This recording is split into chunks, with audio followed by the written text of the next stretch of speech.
श्री स्वामी समर्थ. स्वागत आहे तुम्हा सर्वांचं श्री स्वामी समर्थ कृपा या माझ्या मराठी यूट्यूब चॅनलवर. स्वामी महाराज तुमच्या सर्व चांगल्या इच्छा पूर्ण करोत हीच स्वामींच्या चरणी प्रार्थना करते आणि आज या नवीन व्हिडिओला सुरुवात करते.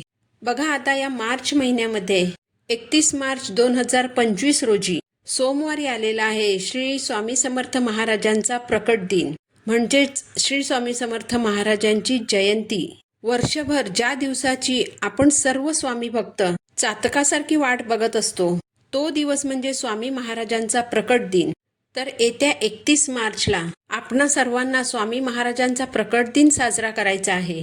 श्री स्वामी समर्थ महाराज, तुम्हाला माहीतच आहे की भिवू नकोस, मी तुझ्या पाठीशी आहे, असं आपल्या महाराजांचं वाक्य आहे. आणि खरंच जेव्हा तुम्ही महाराजांची खरोखरच मनापासून सेवा करता तेव्हा महाराज तुमच्या सुखदुःखांमध्ये नेहमी तुमच्या पाठीशी उभे असतात.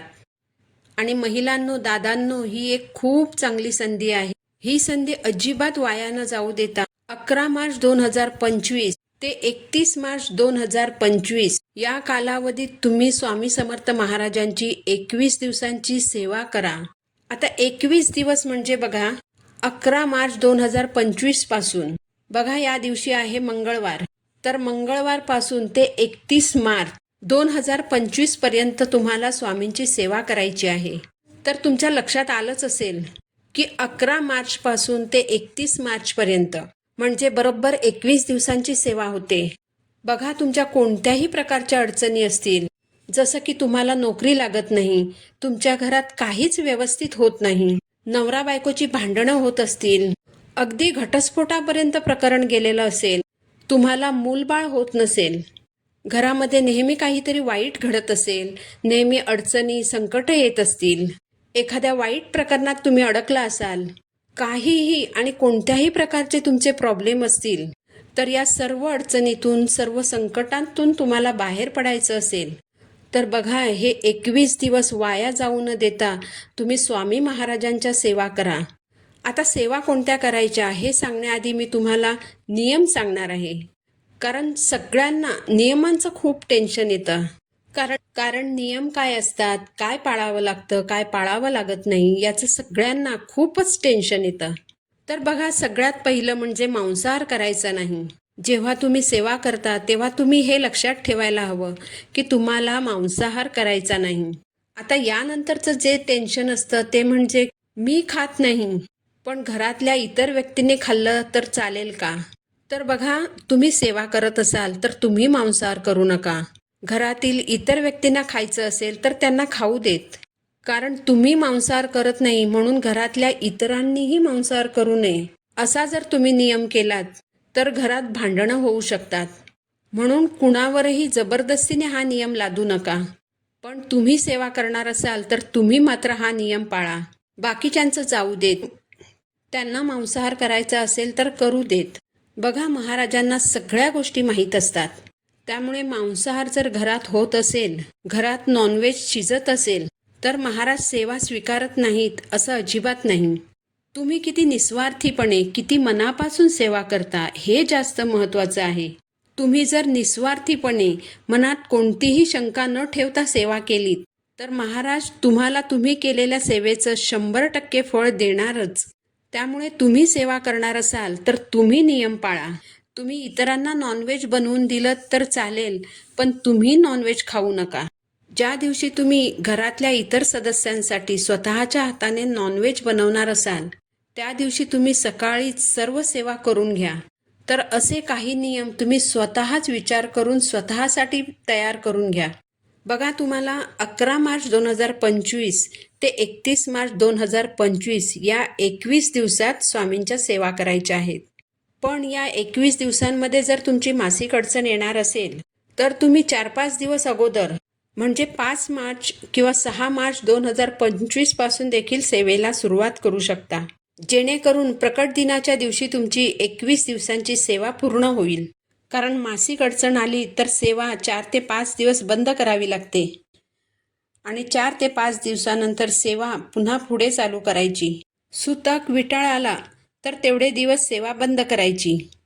बघा, दरवर्षी आपण मोठ्या उत्साहाने स्वामी महाराजांचा प्रकट दिन साजरा करतो. स्वामींच्या प्रकट दिनानिमित्ताने आपल्याला स्वामींची अधिकाधिक सेवा करण्याची संधी मिळते, तर या संधीचं आपण सोनं करायचं आहे.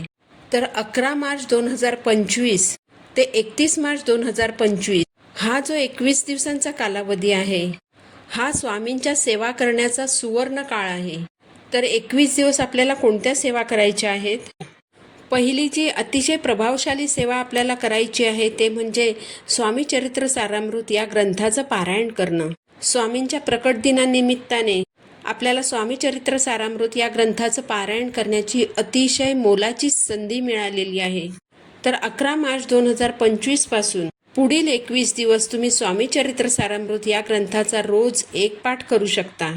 जर या ग्रंथाचा तुम्ही रोज एक पाठ केलात तर 21 दिवसात म्हणजे प्रकट दिनापर्यंत तुमचे 21 पाठ होतील.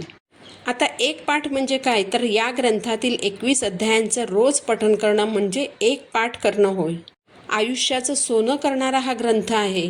त्यामुळे जर तुम्हाला शक्य असेल तर या ग्रंथाचा रोज एक पाठ जरूर करा. पण जर तुम्ही खूप बिझी असाल, तुमच्याकडे वेळ नसेल, तर तुम्ही रोज 7 अध्याय देखील पठण करू शकता.